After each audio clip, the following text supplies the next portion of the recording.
Dernier réglage avant l'arrivée des invités. Dans un grand hôtel à Lyon, le mouvement dynamique des Algériens de France, MOUDAF, a tenu son gala annuel en présence de participants venus de toute la région et au-delà. Une soirée placée sous le signe du bilan après une année d'action menée sur le terrain associatif et citoyen. Renforcement de la solidarité citoyenne, renforcement des rangs de la communauté algérienne, prise de conscience collective, situation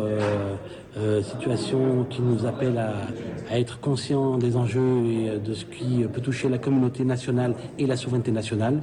Et je crois, pour dire le mot-clé, c'est ensemble unis pour une Algérie plus forte.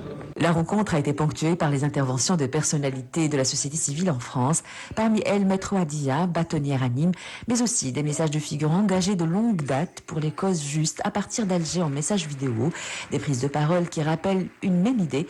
L'engagement des Algériens de France s'inscrit dans la continuité des valeurs portées par l'Algérie entre justice, solidarité et transmission. Au moment où nous assistons à une offensive généralisée de haine à l'égard de l'islam de manière générale et de l'Algérie en particulier, je voudrais saluer la sagesse, l'esprit de résistance et l'esprit de sang-froid de notre communauté qui a tellement apporté au développement de la France, qui est un pont entre une possible solidarité entre les deux peuples français et algériens. Je salue pour cela nos frères et nos sœurs algériennes à l'étranger. Autre moment fort de la soirée, les retours d'expérience sur l'investissement des jeunes en Algérie. Chiffre à l'appui, l'initiateur du programme Un jeune une idée met en avant des projets concrets portés par la jeunesse.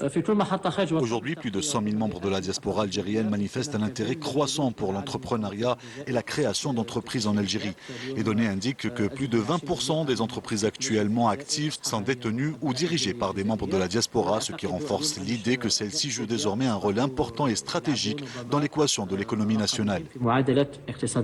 La question de l'investissement est également abordée par des entrepreneurs de la diaspora avec un message clair. Moi, mon conseil surtout à la diaspora, c'est d'aller en Algérie en toute humilité, de s'entourer de bons partenaires locaux, surtout ne pas croire partir avec l'idée d'exporter un concept qui a fonctionné ici en France. C'est-à-dire qu'il faut s'adapter aux caractéristiques socio-culturelles en Algérie et en s'entourant des bons partenaires locaux, je pense qu'ils réussiront, Inch'Allah.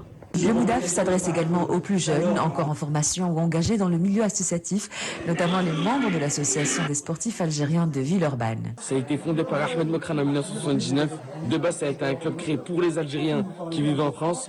Mais bon, au fur et à mesure du temps, ça a perduré. Alhamdoulilah, encore aujourd'hui, on garde ce nom, on garde ces valeurs qu'on a, ces couleurs. On a plusieurs valeurs, la diversité, le respect, l'intégrité et surtout la mise en valeur de la jeunesse algérienne. Dans du foot, on a de tout. Par exemple, on a fait des voyages.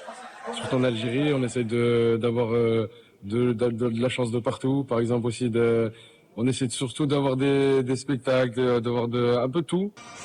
Des jeunes qui incarnent l'avenir du mouvement et les valeurs qu'il défend. Enfin, l'ensemble des représentants de la communauté sur place ont rendu un hommage appuyé au consul général Abdelaziz Mayouf. Côté perspective, l'année 2026 s'annonce dense avec plusieurs rendez-vous et initiatives déjà en préparation. Un agenda que le mouvement promet de dévoiler prochainement.